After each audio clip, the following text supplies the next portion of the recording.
द्वितीयोऽपि बुद्धं शरणं गच्छामि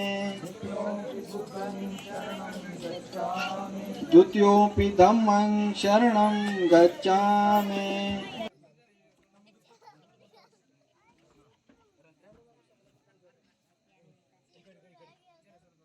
ಬಂಧುಗಳಿಗೆ ಕ್ರಾಂತಿಕಾರಿ ಭೀಮ ಸ್ವಾಗತ. ನಮ್ಮ ಕುಟುಂಬದ ಹಿರಿಯರಾದ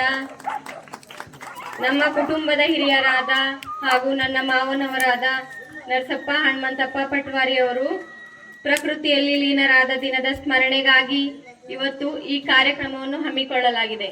ಈ ಕಾರ್ಯಕ್ರಮಕ್ಕೆ ಆಗಮಿಸಿರುವ ಪ್ರತಿಯೊಬ್ಬರಿಗೂ ನನ್ನ ಹೃದಯಪೂರ್ವಕ ಸ್ವಾಗತವನ್ನು ಕೋರುತ್ತೇನೆ.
ಇವುಗಳಿಂದ 800 ಅಡಿ ದೂರ ಇರ್ತೇನೆ ನಾನು.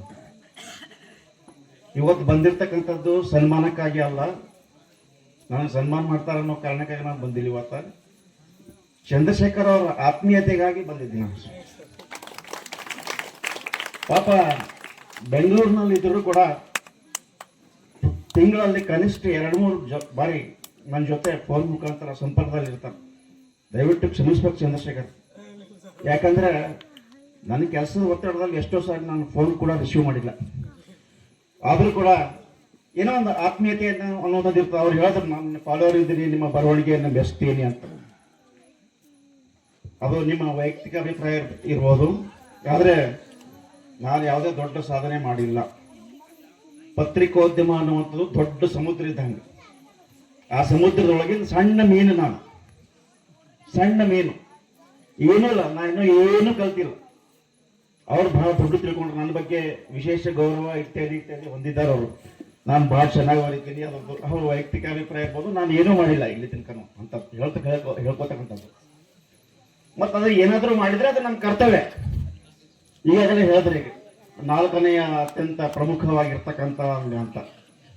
ಆ ಅಂಗ ಏನು ಕೆಲಸ ಮಾಡಬೇಕು, ಬಹುತೇಕ ಇವತ್ತಿನ ಪರಿಸ್ಥಿತಿಯಲ್ಲಿ ಒಂದೊಂದ್ಸರಿ ಬಹಳ ಬೇಜಾರಾಗ್ತದೆ. ನಾನು ಚಂದ್ರಶೇಖರ್ ಜೊತೆ ಹಂಚ್ಕೊಂಡಿದ್ದ, ಚಂದ್ರಶೇಖರ್ ನಾನು ಯಾಕಾದರೂ ಈ ಕ್ಷೇತ್ರದಲ್ಲಿ ಬಂದ ಅಂತ ನಾನು ಒಂದೊಂದ್ಸರಿ ಬೇಜಾರಾಗ್ತದೆ ಅಂತ. ಯಾಕಂದ್ರೆ ಪರಿಸ್ಥಿತಿ ಹದಗೆಟ್ಬಿಟ್ಟು ಪೂರ್ತಿ.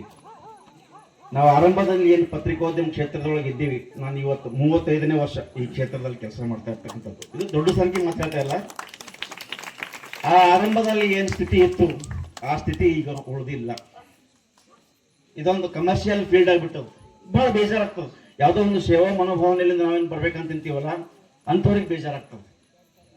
ನಾವು ಏನು ಮಾಡಿದ್ರು ಕೂಡ ಕರ್ತವ್ಯನೇ. ನಾವು ಹೆಂಗಾಗ್ಯದಂದ್ರೆ, ಈ ಪತ್ರಿಕೋದ್ಯಮ ಕ್ಷೇತ್ರ ಅನ್ನೋದು ಒಂದು ಪ್ರತಿಷ್ಠೆಯ ವೃತ್ತಿ ಅಂತ ತಿಳ್ಕೊಂಡಿದ್ದಾರೆ ಕೆಲವೊಬ್ಬರು. ಆ ವಿಷಯಕ್ಕೆ ನಾನು ತೀರಾ ವಿರೋಧ ಮಾಡ್ತೀನಿ. ನಾವು ಸಾಮಾಜಿಕ ಕಾರ್ಯಕರ್ತರು, ಸಮಾಜ ಸೇವಕರು. ಸಮಾಜದಲ್ಲಿರ್ತಕ್ಕಂಥ ಡೊಂಕುಗಳನ್ನ ತಿದ್ದತಕ್ಕಂಥದ್ದು ನಮ್ಮ ಕರ್ತವ್ಯ. ಕೆಲವೊಬ್ಬರು ಹೇಳ್ತಾರೆ ನನಗೆ ಬಹಳ ಸರಿ, ಇದು ಚಿಕ್ಕ ಹಳ್ಳಿ ಆದರೂ ಕೂಡ ಮನಸ್ಸುಗಳು ಬಹಳ ದೊಡ್ಡವು ಇಲ್ಲಿ. ಆ ಕಾರಣಕ್ಕಾಗಿ ಹೇಳ್ತೀನಿ ನಾನು, ಪತ್ರಿಕೋದ್ಯಮ ಯಾವತ್ತೂ ಪ್ರತಿಷ್ಠೆಯ ಕ್ಷೇತ್ರ ಅಲ್ಲ. ನಾವು ಸಣ್ಣವರಾಗ್ಬೇಕು, ಎಷ್ಟು ಸಣ್ಣವರಾಗ್ತೀವಿ ಅಷ್ಟು ದೊಡ್ಡವರಾಗ್ತೀವಿ.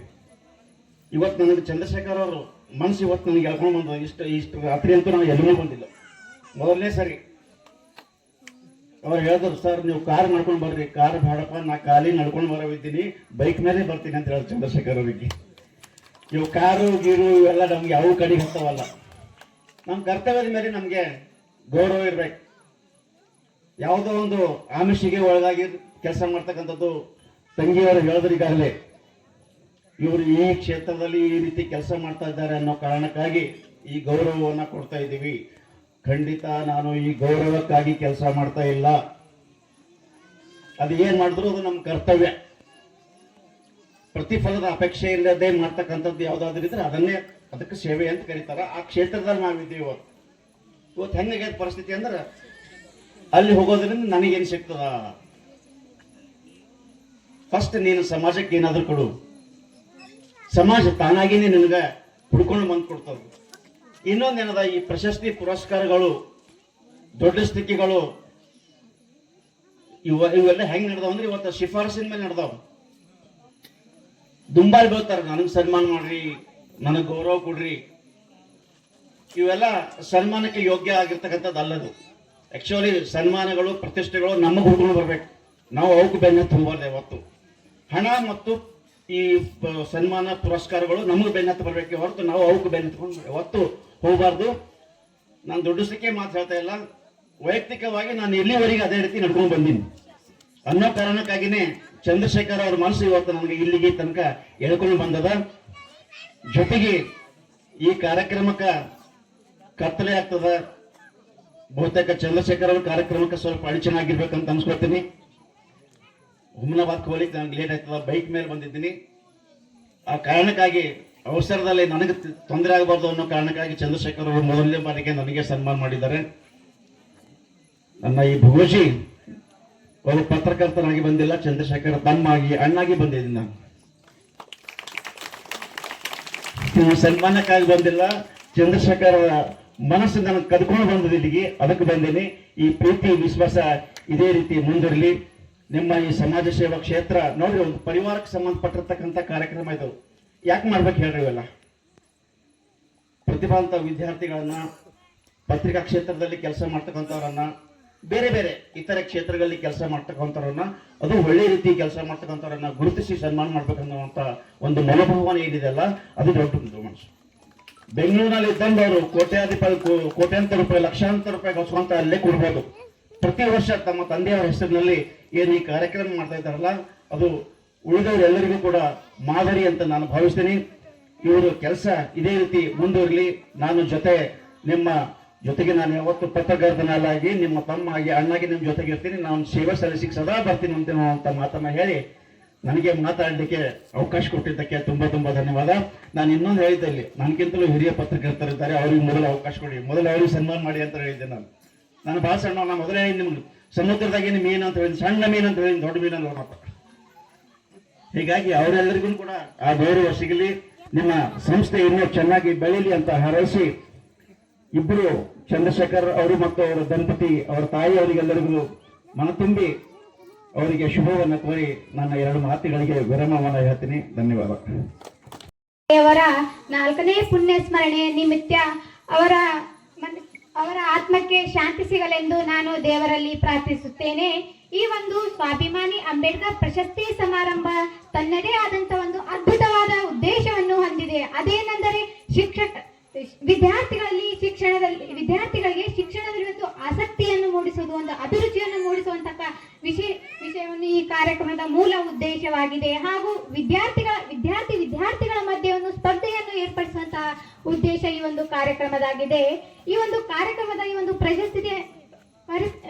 ಪ್ರಶಸ್ತಿಯ ಒಂದು ಹೆಸರನ್ನು ಗಮನಿಸಬಹುದು.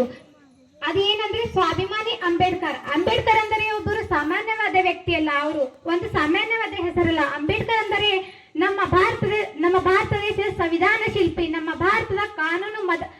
ಭಾರತ ದೇಶದ ಮೊದಲು ಕಾನೂನು ಮಂತ್ರಿ, ಬಡ ಜನರ ಹರಿಕಾರ ಹಾಗೂ ದೀನದಲಿತರ ಆಶಾಕಿರಣರಾದಂತಹ ಡಾಕ್ಟರ್ ಬಾಬಾ ಸಾಹೇಬ್ ಅಂಬೇಡ್ಕರ್ ಅವರು ಇಡೀ ಜಗತ್ತಿನಲ್ಲಿ ಅತ್ಯಂತ ಬೃಹತ್ ಸಂವಿಧಾನ ಹಾಗೂ ಲಿಖಿತ ಸಂವಿಧಾನವನ್ನು ನಮಗೆ ಒದಗಿಸಿಕೊಟ್ಟಂತಹ ಕೀರ್ತಿ ಡಾಕ್ಟರ್ ಬಾಬಾ ಸಾಹೇಬ್ ಅಂಬೇಡ್ಕರ್ಗೆ ಸಲ್ಲುತ್ತದೆ ಎಂದು ಹೇಳಲು ಇಷ್ಟಪಡುತ್ತೇನೆ. ಅಂತಹ ಮಹಾನ್ ವ್ಯಕ್ತಿಯ ಒಂದು ಹೆಸರಿನಲ್ಲಿ ಈ ಒಂದು ಟ್ರಸ್ಟ್ ಹೆಸರನ್ನು ಆಯ್ಕೆ ಮಾಡಿಕೊಂಡು ಈ ಒಂದು ಕಾರ್ಯಕ್ರಮವನ್ನು ನಡೆಸುತ್ತಿರುವುದು ಇದು ಎಲ್ಲರಿಗೂ ಗೌರವ ತರುವಂತಹ ವಿಷಯವಾಗಿದೆ.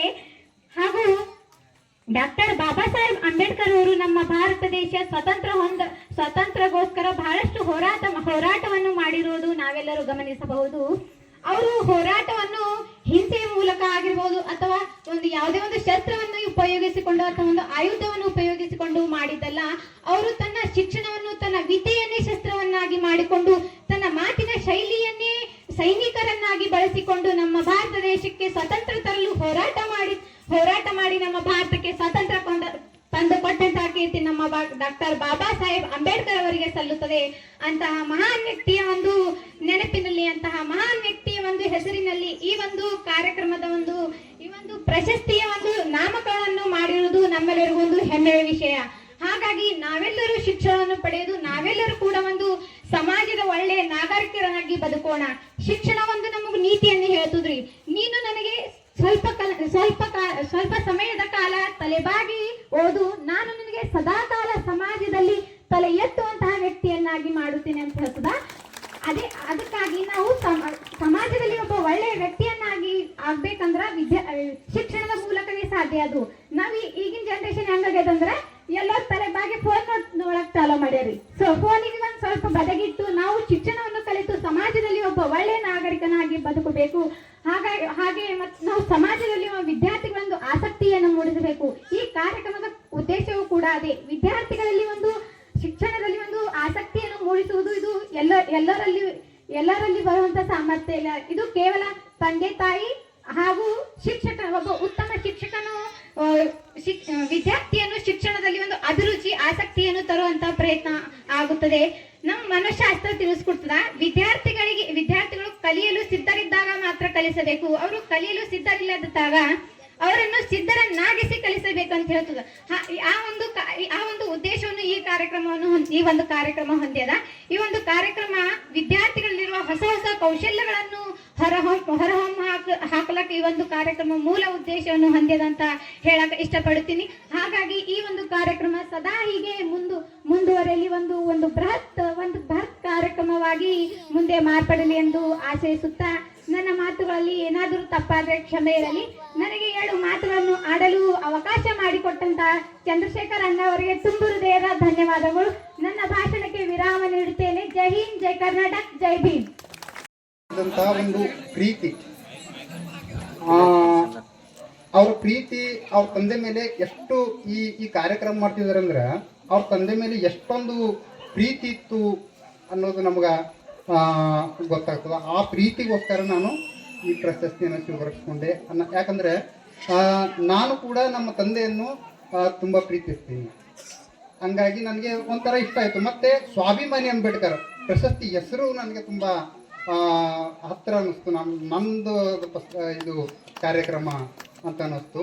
ಮತ್ತು ಮುಖ್ಯವಾಗಿ ಈ ಕುಮಾರ್ ಚಿಂಚೋಳಿದ ಒಬ್ಬರು ಸರ್ ಇದ್ದರು, ನಾನು ಅವ್ರ ಕೈಯ ಕಲ್ತೀನಿ, ಅಶೋಕ್ ಅಂತ ಹೇಳಿಬಿಟ್ಟು ಸೈಕಲ್ ಮ್ಯಾಗೆ ಬರ್ತಿದ್ರು. ಅವರು ಕೂಡ ಸ್ವಾಭಿಮಾನಿನೇ. ದಯವಿಟ್ಟು ಇಲ್ಲಿ ಎಲ್ಲ ವಿದ್ಯಾರ್ಥಿಗಳು ಒಂದೇ ಒಂದು 2 ನಿಮಿಷ ನಾನು ಹೇಳಕೊಡ್ತೀನಿ. ವಿದ್ಯಾರ್ಥಿಗಳು ಇದ್ರು ಇಲ್ಲಿ, ದಯವಿಟ್ಟು ಸರ್ ಅವರು ಹೆಂಗೆ ಓದ್ಬಿಟ್ಟು ಹೆಂಗೆ ಜಾಬ್ ಹಿಡ್ಕೊಂಡಿದ್ರು ಹಾಗೆ ತಾವೆಲ್ಲ ಜಾಬ್ ಹಿಡ್ಕೊಂಡು ನಮ್ಮ ಸಮಾಜವನ್ನು ಒಂದು ಶಿಕ್ಷಣದಿಂದ ವಂಚಿತವಾಗಿರುವಂಥ ನಮ್ಮ ಸಮಾಜ ಶಿಕ್ಷಣವನ್ನು ಪಡೆದು ಆ ಥರ ಒಂದು ಜಾಬ್ ಪಡೆದು ತಮ್ಮ ಕುಟುಂಬವನ್ನು ಚೆನ್ನಾಗಿ ಇದು ಮಾಡಬೇಕಂತ. ಮತ್ತು ಇನ್ನೊಂದು ಏನಪ್ಪ ಅಂತಂದ್ರೆ ಸರ್, ಇದು ಕಂಟಿನ್ಯೂಸ್ ಆಗಿ ಇದು ನೀವು ಮುಂದುವರಿಸ್ಬೇಕು. ಯಾಕಂತಂದರೆ ನಮ್ಮಂಥವ್ರಿಗೆಲ್ಲ ಇದು ಸ್ಫೂರ್ತಿ. ಅವರೆಲ್ಲ ನಮಗೆ ಸ್ಫೂರ್ತಿಯಾಗಿದ್ದಾರೆ, ನಿಮಗೂ ಕೂಡ ಅವರೇ ಸ್ಫೂರ್ತಿಯಾಗಿ ಅಂತ ಇರ್ತಾರಂತ ಹೇಳ್ತೀನಿ. ದಯವಿಟ್ಟು ಅವರನ್ನು ನೀವು ಫಾಲೋ ಮಾಡಿ ನೀವು ಕರೆಕ್ಟಾಗಿ ಶಿಕ್ಷಣ ಪಡಿಬೇಕಂತ ಹೇಳ್ತೀನಿ. ಎಲ್ರಿಗೂ ಜೈ ಭೀಮ್, ಧನ್ಯವಾದಗಳು. My name is Tataraj. I am studying in K3. My school name is St. Michael Kindergarten. I will speak few words with Gautam Buddha. Gautam Buddha was a great philosopher.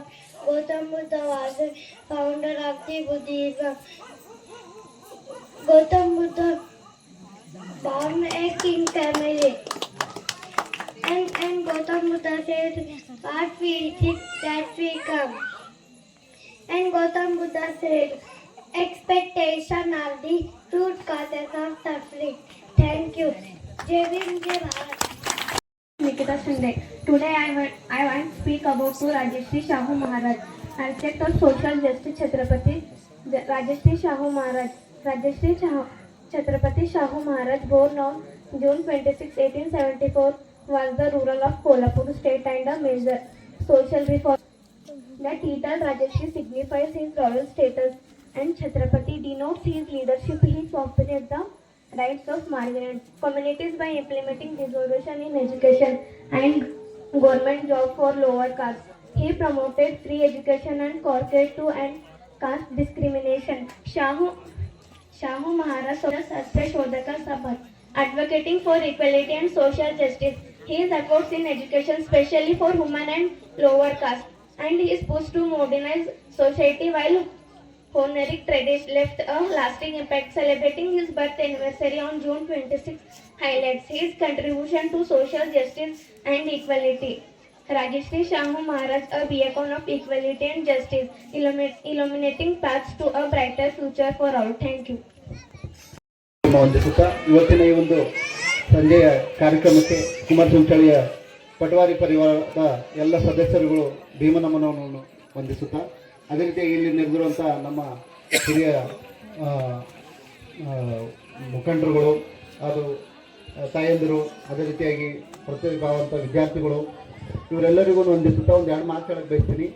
ಈ ಒಂದು ಪಟವಾರಿ ಪರಿವಾರದ ಈ ಒಂದು ಕಾರ್ಯಕ್ರಮಕ್ಕೆ ಪ್ರತಿ ವರ್ಷದಂತೆ ಈ ವರ್ಷವೂ ಕೂಡ 4ನೇ ವರ್ಷದ ತಂದೆಯಾದ ನರಸಪ್ಪ ತಂದೆ ಹನುಮಂತಪ್ಪ ಪಟವಾರಿಯವರ ಈ ನೆನಪಿಗಾಗಿ ಏನು ಈ ಕಾರ್ಯಕ್ರಮವನ್ನು ಹಮ್ಮಿಕೊಳ್ಳಲಾಗಿದೆ. ಈ ಕಾರ್ಯಕ್ರಮಕ್ಕೆ ತಾವೆಲ್ಲರೂ ಬಂದಿರಿ, ಎಲ್ಲರೂ ಸಹಕರಿಸಿರಿ. ಅದೇ ರೀತಿಯಾಗಿ ಈ ಕುಟುಂಬದ ಎಲ್ಲ ಸದಸ್ಯರಿಗೂ ನಾನು ಮನಪೂರ್ವಕವಾಗಿ ಅಭಿನಂದಿಸುತ್ತೇನೆ. ಯಾಕಂದರೆ ಇದೊಂದು ಪ್ರೋತ್ಸಾಹ ಮಾಡುವಂಥ ಕಾರ್ಯಕ್ರಮ ಆಗಿದೆ. ನಾವು ಚಿಕ್ಕ ಮಕ್ಕಳಿಗೆ ಶಾಲೆಯಲ್ಲಿ ಸಂಸ್ಕೃತಿ ಅನ್ನೋದೊಂದು ಕೆಲಸಕ್ಕಾಗಲ್ಲ, ಆದರೆ ಈ ವೇದಿಕೆ ಮುಖಾಂತರ ನಮಗೆ ಹೆಮ್ಮೆ ಏನು ಅನ್ನಿಸ್ತದಂದ್ರೆ ಇಂಥ ಒಂದು ಸಣ್ಣ ಗ್ರಾಮದಲ್ಲಿ ಒಂದು ಪಟವಾರಿ ಪರಿವಾರದವರು ಏನದಂತಂದರೆ ಒಂದು ಒಳ್ಳೆ ಕೆಲಸ ಮಾಡ್ತಾ ಇದ್ದಾರೆ. ಹೀಗಾಗಿ ಇವರಿಗೆ ನಾವು ತುಂಬ ಮನಪೂರ್ವಕವಾಗಿ ನನ್ನ ಅಭಿನಂದನೆ ಸಲ್ಲಿಸ್ತೀನಿ. ಇಂಥ ಕೆಲಸ ಆಗಬೇಕಾಗಿದೆ. ಯಾಕಂದರೆ ಯಾರಿಗೆ ನಾವು ಗುರುತಿಸಬೇಕು ಮತ್ತು ಯಾರಿಗೆ ನಾವು ಪ್ರೋತ್ಸಾಹಿಸಬೇಕು ಅನ್ನೋದು ಭಾಳ ಇಂಪಾರ್ಟೆಂಟ್ ಇದೆ. ಇದೊಂದು ಸ್ವಾಭಿಮಾನಿ ಡಾಕ್ಟರ್ BR ಅಂಬೇಡ್ಕರ್ ಅವರು ಒಂದು ಪ್ರಶಸ್ತಿಯನ್ನು ಕಾರ್ಯಕ್ರಮ ಹಮ್ಮಿಕೊಂಡಿದ್ದಾರೆ. ಅದಕ್ಕೆ ನಾವು ಎಲ್ಲರೂ ಕೃತಜ್ಞತೆ ಸಲ್ಲಿಸಬೇಕಾಗಿದೆ. ಒಂದು ಕಡೆ ಈ ಒಂದು ಕಾರ್ಯಕ್ರಮ ಪ್ರತಿ ವರ್ಷದಂತೆ ಈ ವರ್ಷವೂ ಕೂಡ ತುಂಬ ಒಳ್ಳೆ ರೀತಿಯಿಂದ ಆ ತಂದೆಯವ್ರದ್ದು ಏನು ಆದರ್ಶಗಳಿದ್ದು, ಅದೇ ರೀತಿಯಾಗಿ ಏನು ತಾಯಿಯವರು ಇಲ್ಲಿ ಕೂತಿದ್ದಾರೆ ಅವರೆಲ್ಲರ ಆಶೀರ್ವಾದದಿಂದ ಏನದಂತಂದ್ರೆ ಇದು ಕಾರ್ಯಕ್ರಮ ಹೀಗೆ ಮುಂದುವರಿಲಿ. ಮತ್ತು ಪ್ರತಿ ವರ್ಷ ಏನದಂತಂದರೆ ಹೆಚ್ಚೆಚ್ಚು ವಿದ್ಯಾರ್ಥಿಗಳು ಏನದಂತಂದರೆ ಇಲ್ಲಿ ಬಂದು ಸಾಂಸ್ಕೃತಿಕವಾಗಿ ಕಲಿತ್ಕೊಂಡು ಅವರಿಗೊಂದು ಒಳ್ಳೆ ಇದು ಪ್ರೋತ್ಸಾಹ ಸಿಗ್ತಾ ಇದೆ. ಹೀಗಾಗಿ ನಾನು ಇವತ್ತಿನ ಈ ಒಂದು ವೇದಿಕೆ ಮುಖಾಂತರ ತಮ್ಮೆಲ್ಲರಿಗೂ ಏನಂತ ವಂದಿಸುತ್ತಾ ಈ ಒಂದು ನನ್ನ ಮಾತಿಗೆ ಪೂರ್ಣವಿರಾಮ ಕೊಡ್ತೀನಿ. ಜೈ ಭೀಮ್, ಜೈ ಭಾರತ್. ಧನ್ಯವಾದ. ನಾನು ವಿಶ್ವಧಾರಿ ಡಿಜಿಟಲ್ ಮೀಡಿಯಾದ ಜಿಲ್ಲಾ ವರದಿಗಾರನ ಕೆಲಸ ಮಾಡ್ತಾ ಇದ್ದೀನಿ. ಇವಾಗೇನು ತಮ್ಮ ಎದುರುಗಡೆ ಏನು ಕಪಿಲ್ ಗೋಡ್ಪಲ್ಲೆ ಅವರೇನು ಮಾತಾಡಿದರು, ನಿಜಕ್ಕೂ ನಮ್ಮ ಬೀದರ್ ಜಿಲ್ಲೆಯ ಇತಿಹಾಸದಲ್ಲಿ ಯಾರೂ ಮಾಡಲಾರದಂಥ ಒಂದು ಕೆಲಸ ಮಾಡಿದ್ದಾರೆ. ಅದು ಏನು ಮಾಡಿದ್ದಾರೆ ಅಂದ್ರೆ ಗೊತ್ತಾ, ಏನು ಬೌದ್ಧ ವಿಹಾರ ಮಹಾಮುಕ್ತಿಯನ ಆಂದೋಲನ ಇದೇ ತಿಂಗಳು 12, 13, 14ರಂದು ಏನು ನಮ್ಮ ರಾಜಧಾನಿ ದಿಲ್ಲಿಯಲ್ಲಿ ಏನು ನಡೀತಾ ಇದೆ, ಅದಕ್ಕೆ ಕರ್ನಾಟಕದಂಥ ಬೌದ್ಧ ಬಾಂಧವರು ಬೀದರ್ನಿಂದ ಬರುವ 10ನೇ ತಾರೀಕು ಬೆಳಗ್ಗೆ 10 ಗಂಟೆಗೆ ಹೊರಡುವ ಟ್ರೈನ್ ವ್ಯವಸ್ಥೆ ಮಾಡಿದ್ದಾರೆ. ಅದಕ್ಕೆ ಸುಮಾರು 40 ರಿಂದ 50 ಲಕ್ಷ ರೂಪಾಯಿ ಉಡುಗೊರೆಯನ್ನಾಗಿ ನೀಡಿ ಅಷ್ಟು ಬೌದ್ಧ ಜನರಿಗೆ ಅಲ್ಲಿ ಏನು ಪ್ರಯಾಣ ಮಾಡುವಾಗ ಏನು ಅವರಿಗೆ ವ್ಯವಸ್ಥೆ ಮಾಡಿಕೊಟ್ಟಿದ್ದಾರೆ. ನಿಜಕ್ಕೂ ಇದು ಯಾರು ಮಾಡೋದು, ಜೋರಾಗಿ ಚಪ್ಪಲಿ ಹೊಡಿಬೇಕು ಅವ್ರ ಕಡೆ. ಯಾರ್ಯಾರು ಒಂದು ವೇಳೆ ದೆಹಲಿಗೆ ತಾವು ಬರುವರಿದ್ದೀರೋ ಮುಂಗಡೆ ಇನ್ನೊಂದು 2-3 ದಿವಸದಲ್ಲಿ ಅವರನ್ನು ಕಾಂಟ್ಯಾಕ್ಟ್ ಮಾಡಿ ಒಂದು ನಂಬರ್ ಕೊಡ್ತಾರೆ. ಅವ್ರು ಕಾಂಟ್ಯಾಕ್ಟ್ ಮಾಡಿ ಯಾರಾದರೂ ಅಲ್ಲಿಗೆ ಬರಬಹುದು. ಯಾಕಂದ್ರೆ ಹೋಗುವುದು ಬರೋದು ಒಂದು ಉಚಿತ ವ್ಯವಸ್ಥೆ ಇದೆ ಅಲ್ಲಿ. ಮುಂದೆ ಏನೋ ಅದ್ರ ಬಗ್ಗೆ ಸೂಚನೆ ಟರ್ಮ್ ಕಂಡೀಷನ್ ಇದೆ. ಅವರು ತಮಗೆ ಏನೋ ಅಂದ್ರೆ ಫೋನ್ ಮಾಡಿದ್ರೆ ಅವ್ರು ಹೇಳ್ತಾರೆ. ದಯವಿಟ್ಟು ಇದು ಮಾಡಿ.